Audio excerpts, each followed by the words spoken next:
Hello guys, hello everyone, welcome back to my channel. Oh hello, oh hello. Cause I don't love you boy, I wanna shoot to the way that you're the bad one, you always being bad. What are you doing here?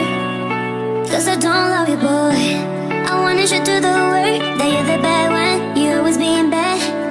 Nah, di video kali ini adalah lanjutan dari wawancara aku kemarin. Jadi itu rencananya tuh bukan kita ngevlog, cuman ala-ala gitu doang loh. Cuman kayak tiba-tiba out of nowhere, tiba-tiba kayak, oh kita bikin konten yuk gitu kan. Jadi untuk kalian semua, saudara-saudara aku, sistem dari onlineku tersayang, dan siapapun yang nonton video ini, kalau misalkan kalian memang pada video sebelumnya kalian bilang kalian gak suka video ini, please jangan nonton, oke? Jangan nonton, terus kalian akan komen-komen yang membuat orang sakit hati, membuat orang sedih. Jujur aku bacanya itu aku sedih banget.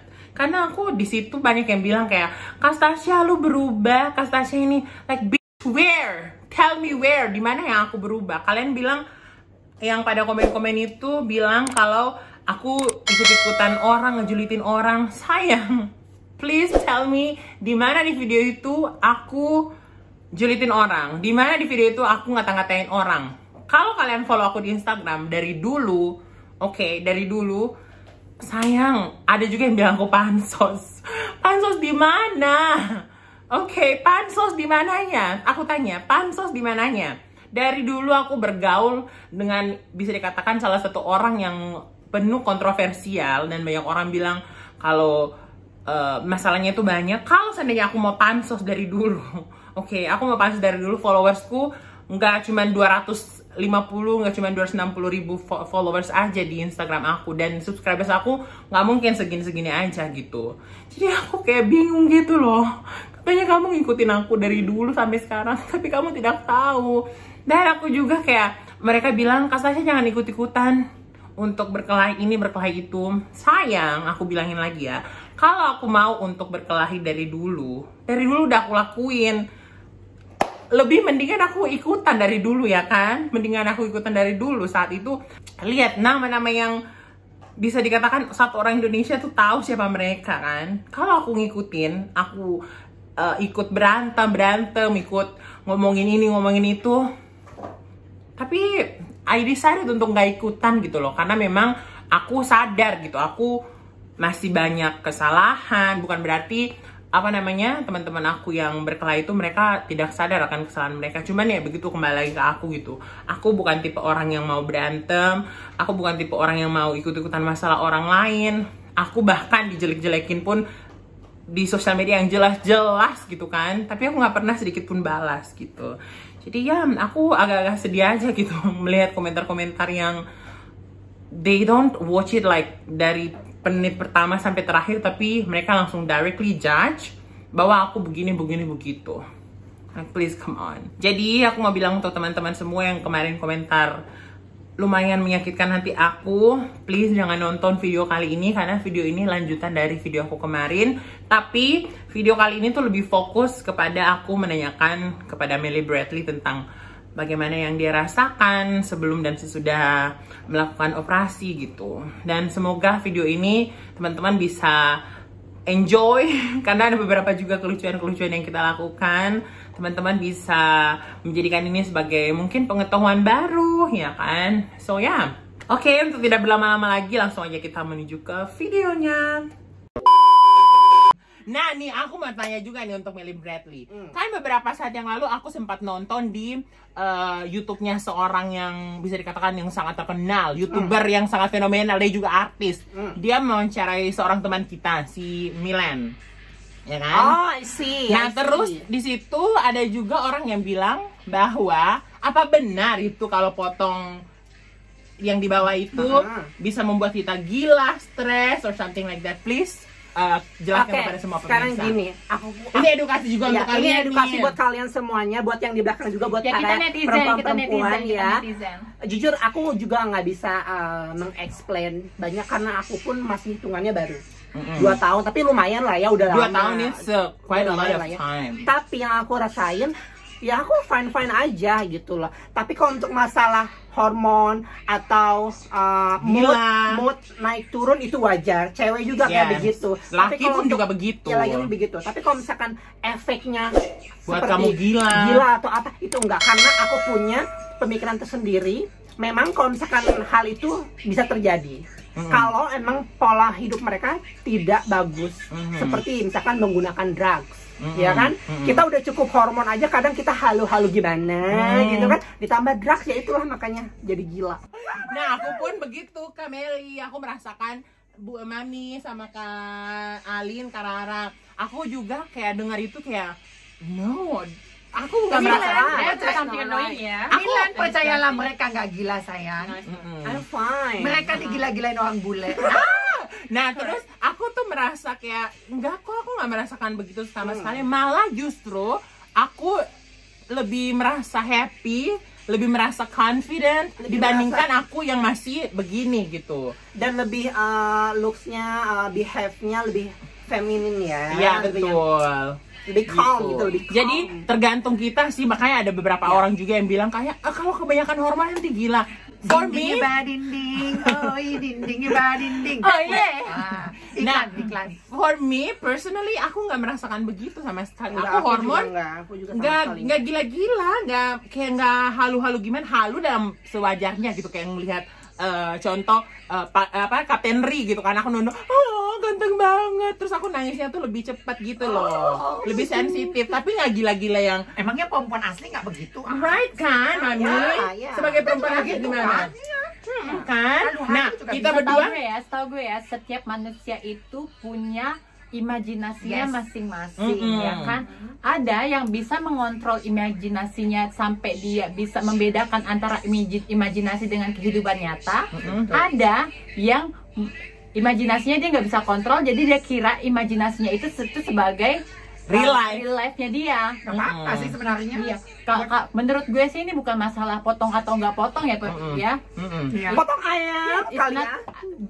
Gue nggak tahu karena gue bukan transgender atau apa, cuman gue tuh orang yang tipe berpikir melalui logika, dan logika gue mengatakan seperti itu. Betul sekali. Gitu. Dari kita sebagai ini ya, orang-orang yang baru potong ya. Nanti suatu saat aku sama Meli. Makanya aku mau nanya sama orang yang udah potong lama.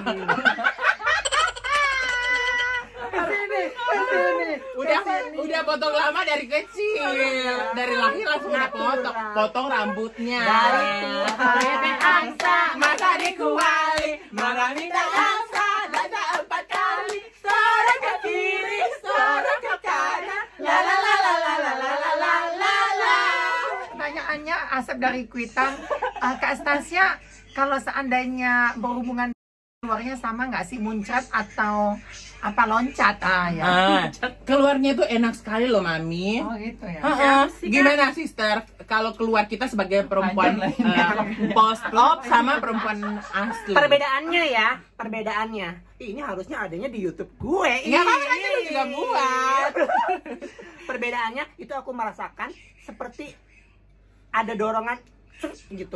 Yes. Tapi keluarnya itu nggak yang gitu. Keluarnya itu dia meleleh seperti lava. Iya, makanya aku juga merasa kayak Tadi dia bilang keluar. Ya. Pakai Gojek nggak? Grab, Mami, Grab. Iya, jadi aku gitu. Nah, ada juga yang bilang nih, kalau potong nggak bisa keluar ya, nggak bisa merasakan kenikmatan. Dan itu dirasakan, dan feelingnya itu dari sini. Dari sini. Apaan itu? Pas keluar. Nah, ada juga beberapa yang tanya gitu sih. Kalian berdua ini pengen nikah nggak sih? Aku sun. Aku juga sun, insya Allah. Tolong vlogin ya, jadi vlogin ya nanti ya. Berarti nikahnya di luar negeri ya? Oh iya, nikahnya di luar negeri. Tapi nanti aku bakal adain private party di Bali, dan hanya 100 orang. Udah. Berarti perempuan asli kayak kita nggak diundang? Boleh dong. Boleh banget. Diundang kita ya. Oke pemirsa, nah ini aku juga mau tanya ke Meli Bradley nih. Banyak banget orang yang menanyakan bahwa kalau kita habis operasi plastik, itu yang di bawah itu, berarti bisa nggak sih kita masih merasakan kenikmatan, bisa keluar? Berasa banget. Jujur itu memang proses. Aku aja benar-benar merasakan, kalau aku pribadi ya, aku merasakan benar-benar yakin kalau aku itu bisa keluar. Awalnya emang aku panik. Awalnya aku panik dan aku ada kekhawatiran rasa sendiri, gue bisa keluar nggak sih gitu kan. Bahkan sebelum aku potong, aku todong teman aku, lu sumpah lu bisa keluar nggak gitu. Bisa. Siapa teman kamu? Ada, aku namanya teman aku waktu itu ngekos di Mandiri ya, aku lupa. Kak siapa ya, aku lupa dari Makassar kok. Ya, jadi aku ya. Terus aku bulan-bulan karena aku pertama kali having my boyfriend for the first time itu setelah 5 bulan habis operasi. 5 bulan, 6 bulan, 7 bulan, 8 bulan itu aku baru pertama ngerasain kalau aku bisa. Tapi lama banget ya. Tapi itu baru sugesti karena aku nggak yakin, karena aku mimpi dan tiba-tiba basah kayak gitu. Nah, di bulan ke-11 tiba-tiba aku nonton something video gitu, terus tiba-tiba di pikiranku kok pengen ini pengen nge-DJ. Ya, akhirnya aku nge-DJ gitu, nge-DJ sendiri. Bunyinya begitu. Kayak knalpot ya. Kalau aku tahu nggak keluarnya pas keberapa? Bulan pertama. Oh, luar biasa Anda. 4 minggu setelah operasi klewong. Luar biasa. Mungkin karena kau hormon pas sebelum operasi. Aku bulan pertama masih berdarah, masih keluar darah kental. Keluar juga aku masih keluar darah, cuman aku akhirnya. Ini ada pertanyaan nih. Ya. Dari mana? Dari Facebook. Dari Saiful Anwar. Kak Meli sama Kak Stasia, bagaimana tanggapannya tentang pertanyaan orang kalian masuk api neraka jahanam? Itu. Bunda dulu yang jawab lah. Mami dulu, gimana Mami masuk neraka nggak? Masuk api neraka atau surga? Atau reinkarnasinya di kucing? Jawab dong, itu kan pertanyaan netizen. Oh my god. Itu api neraka. Ya, I don't know.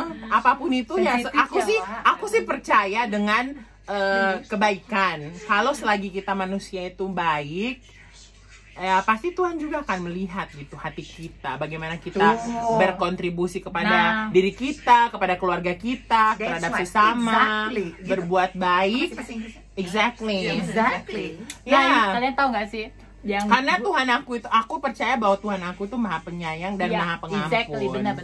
Maha pengasih, penyayang. Jadi dia itu maha. Jadi tingkatannya itu udah paling tinggi. Kalau dia masuk maha pengasih, kesalahan apapun yang dilakukan sama teman-teman gue bakal Terus kalian semua yang bukan transgender, kalian yakin kalian masuk surga? No. Aku kan nanya Stasia sama ini, kenapa Alin yang jawab? Karena gue itu kan berteman sama mereka dan mereka itu baik banget sama gue. Di saat mereka dikasih pertanyaan kayak gitu sama netizen, yang marah itu kita karena kita sayang sama mereka walaupun because we are family. We are family. Nah guys, itu aja dulu untuk vlog kali ini, dan sebagai penutupnya kami akan goyang Mama Muda untuk kalian semua. Sebelumnya jangan lupa untuk subscribe, like, dan komen. Sebanyak mungkin komen apapun itu, tapi please komen yang positif ya. Loncengnya di sini nih, mampus lo edit lo. Di sini nih, nyalakan lonceng di bawah ini nih. Di sini juga nih. Oke. Edit lo, mampus. So ya, terima kasih semua yang sudah nonton. Sampai jumpa lagi di vlog berikutnya. Sampai jumpa. Bye. Boleh Mama Muda, Mama Muda, la la la la la la la. Bye. You do here, 'cause I don't love you, boy. I wanted you to the work, that you're the bad one, you always being bad. What are you doing here? 'Cause I don't love you, boy.